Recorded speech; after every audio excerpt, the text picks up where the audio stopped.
Super Saravana stores. Minnambalam நேயர்களுக்கு வணக்கம். இது டிஜிட்டல் திண்ணை. தமிழக அரசியல் களம் அனல் பறந்து கொண்டிருக்கிறது. இன்னைக்கு அண்ணா அறிவாலயத்துல ஸ்டாலினை பிரேமலதா சந்திச்சு திமுக கூட்டணியில தேமுதிக இடம்பெறுவதை உறுதி செஞ்சு பிரஸ் மீட்ல அறிவிச்சதுதான் ஹாட் டாபிக். திமுக கூட்டணியில சேர்ந்துட்டோம்னு அறிவிச்ச பிரேமலதா விஜயகாந்த் நினைவிடத்துக்கு போய் விஜயகாந்துக்கு ராசியான நம்பரான 5 குறிக்கும் வகையில அங்க கட்டியிருந்த பெரிய மணிய 5 தடவை அடிச்சு மரியாதை செலுத்திட்டு அங்கேயும் பிரஸ் மீட் கொடுத்துட்டு தொகுதி விவகாரங்களை எல்லாம் அண்ணன் ஸ்டாலின் அறிவிப்பாருன்னு சொல்லி இருக்காங்க. சட்டப்பேரவையில சிஎம் ஸ்டாலின் நயினார் நாகேந்திரன் காரசார வாக்குவாதம்னு அனல் பறந்தாலும் திமுக அமைச்சர்கள் கிட்ட எம்எல்ஏக்கள் கிட்ட மெஜாரிட்டியான காங்கிரஸ் எம்எல்ஏக்கள் கவலையாக கேட்டது எல்லாம் தேமுதிக வந்துருச்சு, எங்களை கழற்றி விடுறதுன்னு முடிவு செஞ்சுட்டீங்களா என்கிற கேள்வியை தான். இத பத்தி முதல்வருக்கு நெருக்கமானவங்க கிட்ட பேசினப்ப காங்கிரஸ் வேணாம் போகட்டும்னு திமுக நினைக்கல. அதிமுகவுக்கு வட மாவட்டத்துல ஓட்டுகளை கொண்டு வர்றதுக்கு அன்புமணி பாமக இருக்கு. திமுக கூட்டணியில ஒரு பெல்ட்ல விசிக சப்போர்ட் இருக்கு. சேலம், தருமபுரி, கிருஷ்ணகிரி இப்படியான பெல்ட்ல தேமுதிக தேவையா இருக்குது. திமுகவோட அந்த பகுதி மண்டல பொறுப்பாளர்களான ஏவாவேலு, சக்கரபாணி எல்லாமே இதை சுட்டிக்காட்டி தேமுதிகவை கூட்டணிக்கு கொண்டு வரணும்னு வலியுறுத்தினாங்க. அதே மாதிரிதான் தெற்கே KKSSR, தங்கம் தென்னரசு, மூர்த்தி இவங்களும் தேமுதிகவை எப்படியாவது கூட்டணிக்குள்ள கொண்டு வந்துடுங்கன்னு பேச்சுவார்த்தை நடத்தின அமைச்சர் ஏவாவேலுவை பார்க்கிறப்ப எல்லாம் சொல்லிக்கிட்டு இருந்தாங்க. திமுக கூட்டணிக்கு சில பெல்ட்டுகள்ல தேமுதிகவின் ஓட்டுகள் உதவுங்கிறதுனாலதான் 2 மாசத்துக்கு மேல விடாம அமைச்சர் ஏவாவேலு பேச்சுவார்த்தை நடத்தினாரு. தேமுதிக 18 தொகுதிகள் பிளஸ் 1 ராஜ்யசபா சீட்டுன்னு பேச தொடங்குச்சு. திமுக சைட்ல 6+1ன்னு பேசணும். அப்புறமா தேமுதிக 14+1ன்னு சொன்னாங்க. விஜயகாந்துக்கு ராசியான நம்பர் 5, அதனால 14+1 கொடுங்கன்னு சொன்னாங்க. நாங்களும் 6ல ஆரம்பிச்சு 7, 8ன்னு நகர்ந்து 9+1 வரைக்கும் போய் இப்ப 10+1ன்னு முடிவாகி இருக்கு என்றனர். விஜயகாந்த் குடும்பத்தினரிடம் இத பத்தி நாம பேசினப்ப அதிமுக சைடுலையும் பேச்சுவார்த்தை நடத்தினாங்க. எடப்பாடியோ 7+1ன்னு தான் கடைசி நம்பர்னு சொல்லிட்டாரு. ஆனா திமுகவுல ஏவாவேலுவும் பேசிக்கிட்டு இருந்தாரு. இதுக்கு நடுவுல மகா சிவராத்திரி அன்னைக்கு கோவை ஈஷா மையத்துக்கு பிரேமலதா போனாங்க. அங்க தியானலிங்கம், லிங்க பைரவி முன்னாடி ரொம்ப நேரமா தியானம் செஞ்சாங்க. அங்கதான் எந்த கூட்டணின்னு ஒரு முடிவு செஞ்சுட்டு சென்னைக்கு ரிட்டர்ன் வந்தாங்க என்றனர். 2016 எலெக்ஷன் அப்ப திமுக கூட காங்கிரஸ் இருந்துச்சு. இந்த கூட்டணியில சேர விசிகவும் ரொம்பவே முயற்சித்தது. ஆனா திமுகவுக்கு வியூக வகுப்பாளராக இருந்த சுனில் போன்றவங்க தான் திமுக காங்கிரஸே போதும், விசிக எல்லாம் வேணாம்னு சொல்லிக்கிட்டு இருந்தாங்க. அப்ப விஜயகாந்த் ஜெயலலிதா மோதல் உச்சமாக இருந்ததால தேமுதிகவை கூட்டணிக்குள்ள கொண்டு வரணும்னு கலைஞர் விரும்பினாரு. நேரடி அரசியலுக்கே வராம இருந்த சன் டிவி கலாநிதி மாறன் விஜயகாந்த் கிட்ட பேச்சுவார்த்தை நடத்தினாரு. விஜயகாந்த் சைட்லயும் பாசிட்டிவ் ரிசல்ட் வந்தது. அதனாலதான் கலைஞர் அன்னைக்கு பள்ளம் நழுவி பால்ல விழும்னு சொன்னாரு. அந்த டைம்ல விஜயகாந்த் வீட்டுக்கு கனிமொழி அம்மா ராஜாத்தி அம்மாள் விருந்துக்கு போறதாகவும் இருந்துச்சு. ராஜாத்தி அம்மாள் விரும்பி சாப்பிடுற இறால், மீன் எல்லாத்தையும் விஜயகாந்த் வீட்டுல ஏற்பாடு செஞ்சு வச்சிருந்தாங்க.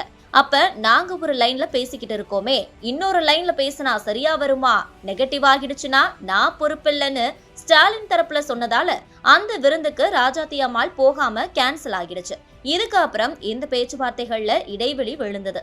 அப்ப விஜயகாந்த் உடல்நிலை பலவீனமாக இருந்ததால பிரேமலதா ஆக்டிவாக இருந்தாங்க. ஜெயலலிதாவும் பிரேமலதா கிட்ட பேசி திமுக பக்கம் போக வேண்டாம்னு சொன்னாங்க. ஒரு கட்டத்துல விசிக கிட்ட கம்யூனிஸ்ட் கட்சிகளையும் கூட்டிட்டு வாங்க, கூட்டணியில சேர்க்கலாம்னு திமுக சொன்னது. விசிக திருமாவளவனும் இடதுசாரி கட்சிகள் கிட்ட பேசிக்கிட்டு இருந்தாரு. ஆனா ஜெயலலிதாவோ ஆளும் கட்சியான நம்ம அதிமுகவுக்கு எதிரான ஓட்டுகள் மொத்தமா திமுகவுக்கு போக கூடாது, அப்படி போனா திமுக ஈஸியா ஜெயிச்சிரும், அதை தடுக்கணும்னு கணக்கு போட்டாங்க. அதனால ஜெயலலிதா தனக்கு ரொம்ப வேண்டியவரான சிபிஎம் பிரகாஷ் காரத் மூலமாக இடதுசாரிகளை திமுக கூட்டணிக்கு போக விடாம தடுத்து தனிச்சு போட்டியிட சொன்னாங்க. இதுக்கு கவுண்டரா சீதாராம் யெச்சூரி மூலமாக திமுகவும் இடதுசாரிகளை கூட்டணிக்கு கொண்டு வர பேசி பார்த்தது. அதுவும் ஒர்க் அவுட் ஆகல. அப்ப திமுகவை மதிமுகவும் கடுமையாக விமர்சிச்சுட்டு இருந்தாங்க. அப்படித்தான் மதிமுக, இடதுசாரிகள், விசிக, தேமுதிக எல்லாம் இணைஞ்சு மக்கள் நல கூட்டணியே உருவாச்சு. விஜயகாந்த முதல்வர் வேட்பாளராகவும் அறிவிச்சாங்க. ஜெயலலிதா நினைச்ச மாதிரியே ஆளும் கட்சிக்கு எதிரான வாக்குகள் மொத்தமா திமுகவுக்கு போகாம சிதறி போய் அதிமுகவே மறுபடியும் ஜெயிச்சிருச்சு. இதுல மக்கள் நல கூட்டணி ஒர்க் அவுட் ஆகாம போனதால மதிமுக, இடதுசாரிகள், பிசிக எல்லாம் அப்படியே திமுக கூட்டணிக்கு வந்துட்டாங்க. இப்ப கடைசியா தேமுதிகவும் திமுக கூட்டணிக்கே வந்துருச்சு. காங்கிரஸ் மேலிட வட்டாரங்கள்ல விசாரிச்சப்ப சோனியா காந்திய ப. சிதம்பரம் 2 நாட்களுக்கு முன்னாடி மறுபடியும் சந்திச்சு பேசினாரு. அப்ப திமுக கூட்டணியில தான் காங்கிரஸ் தொடரணும், அப்பதான் நமக்கு 2029 MP எலெக்ஷனுக்கு உதவியா இருக்கும். திமுக கூட்டணியில இருந்து நாம விலகிட்டா மத்த ஸ்டேட்லயும் நமக்கு கூட்டணியில சிக்கலாகும்னு விளக்கமாகவே பேசி இருந்தாரு. இதுல சோனியா காந்தி கன்வின்ஸ் ஆயிட்டாங்க. இதுக்கப்புறமா ஸ்டாலின் கிட்ட செவ்வாய்க்கிழமை அன்னைக்கு சோனியா காந்தி போன்ல பேசினாங்க. மறுநாள் புதன்கிழமை கார்கேவும் ஸ்டாலின் கிட்ட பேசினாரு. இதனால திமுக கூட்டணியில தான் காங்கிரஸ் இருக்குங்கிறது உறுதியாச்சு என்றனர். திமுக வட்டாரங்கள்ல இத பத்தி பேசினப்ப சிஎம் கிட்ட சோனியா, கார்கே எல்லாம் பேசினதுக்கு அப்புறம் தான் சென்னைக்கு KC வேணுகோபால் வந்தாரு. அவர்கிட்டையும் கனிமொழி பேசினாங்க. திமுக காங்கிரஸ் கூட்டணி தொடருங்கிறதால தான் சென்னையில காங்கிரஸ் மாவட்ட தலைவர்கள் கூட்டத்துல திமுக காங்கிரஸ் கூட்டணியை பத்தி பொதுவெளியில பேசாதீங்கன்னு தீர்மானமும் போட்டாங்க. பிரஸ் மீட்லயும் KC வேணுகோபால் திமுக காங்கிரஸ் கூட்டணி பத்தி பாசிட்டிவாகவும் பேசிட்டு போனாரு. அதோட கூட்டணி பத்தி வெளியே பேசாதீங்கன்னு கராராகவும் KC வேணுகோபால் சொன்னாரு என்றனர். அது மட்டுமல்ல, திமுக கூட்டணியில காங்கிரஸ் இருக்குமா இல்லையான்னு இழுபறியா இருந்ததால தேமுதிகவும் ரொம்பவே யோசிச்சுக்கிட்டு இருந்தது.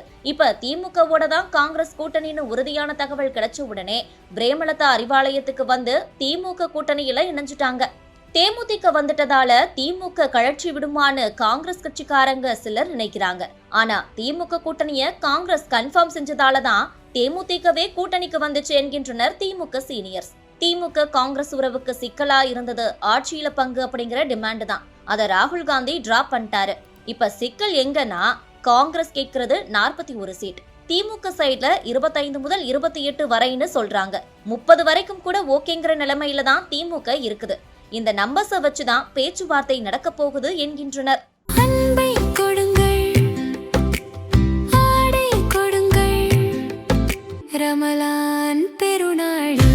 Super Saravana stores. மின்னம்பலம்.com, தமிழின் முதல் மொபைல் பத்திரிகை.